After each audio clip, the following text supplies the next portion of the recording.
Muaz and moms cooking চ্যানেলে আপনাদের সবাইকে স্বাগত। শীত চলে যাবে অথচ শীতের রেসিপিগুলো উপভোগ করব না তা কি হয়?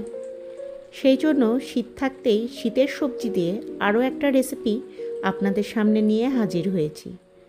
আসসালামু আলাইকুম বন্ধুরা, আশা করছি সবাই অনেক ভালো আছেন। আমি জাকিয়া সুলতানা পাঁচবিবি থেকে বলছি। তো এখানে আমি দেখতে পাচ্ছেন কিছু সিম নিয়ে নিয়েছি, আর খুব সুন্দর টাটকা তরতাজা ছিল সিমগুলো। তো আমি ছোট ছোট পিস করে কেটে নিচ্ছি, দুই পাশ থেকে আঁশগুলো তুলে এরকম ছোট ছোট করে টুকরা করে নিচ্ছি।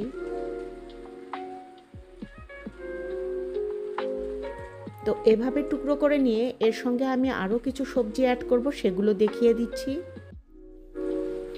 তো যে সবজিগুলো অ্যাড করব তার মধ্যে এখানে আছে পেঁয়াজ কলি, 2টা কাঁচা টমেটো আর 2টা আলু। সবগুলো আমি কেটে ধুয়ে পরিষ্কার করে নিয়েছি। আর কড়াইয়ে তেল গরম করে খানিকটা রসুন কলি আর কাঁচামরিচ দিয়ে ভেজে নিচ্ছি। আর এর সঙ্গে খুবই অল্প পরিমাণ চিংড়ি মাছ আমি অ্যাড করব, খুবই অল্প এবং খুব ছোট ছোট চিংড়ি মাছ। এতে করে টেস্টটা ভালো আসবে, ফ্লেভারটাও ভালো আসবে।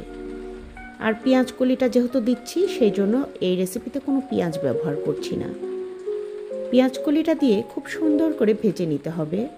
আর তার সঙ্গে কেটে রাখা বাকি সবজিগুলোও দিয়ে দিলাম, সিম, কাঁচা টমেটো এবং আলু।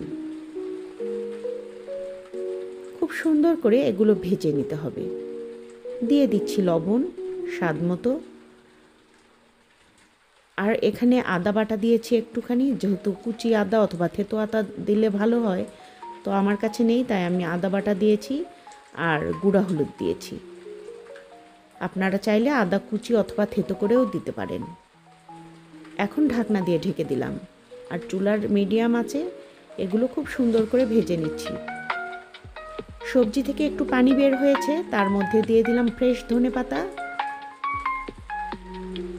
আবার একটু ভাজা ভাজা করে নিয়ে ঢাকনা দিয়ে ঢেকে দেব।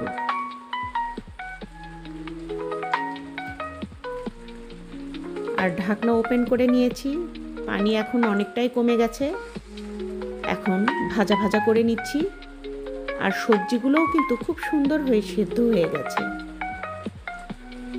ছোট ছোট করে কাটা আছে তাই সেদ্ধটা খুব দ্রুতই হয়েছে।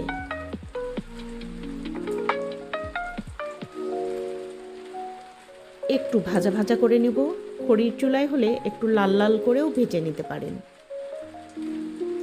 ভাজাটা একদমই কমপ্লিট হয়ে গেছে, এখন চুলার জালটা অফ করে দিয়েছি। আর এগুলো আমি বেড়ে নিয়েছি একটা প্লেটে।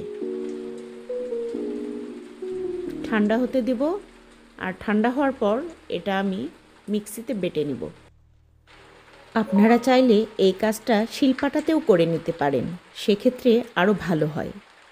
তো ভর্তাটা একদমই তৈরি হয়ে গেছে। এরকম শীতের দিন ভর্তা আর গরম গরম এক মুঠো ভাত দুর্দান্ত লাগে, জাস্ট ওয়াও লেভেলের টেস্ট। তো বন্ধুরা, রেসিপি ভালো লাগলে একটা লাইক দিতে যেন ভুলবেন না। সেই সঙ্গে প্রিয়জনের কাছে টুক করে একটা শেয়ারও করে দিতে পারেন। আর কেমন লাগলো সেটা অবশ্যই কমেন্টে জানাবেন।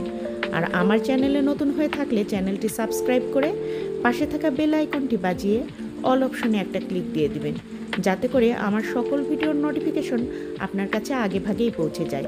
আর যারা আগেই করেছেন কাজটি তাদের ধন্যবাদ। সবাই ভালো থাকবেন। আল্লাহ হাফেজ।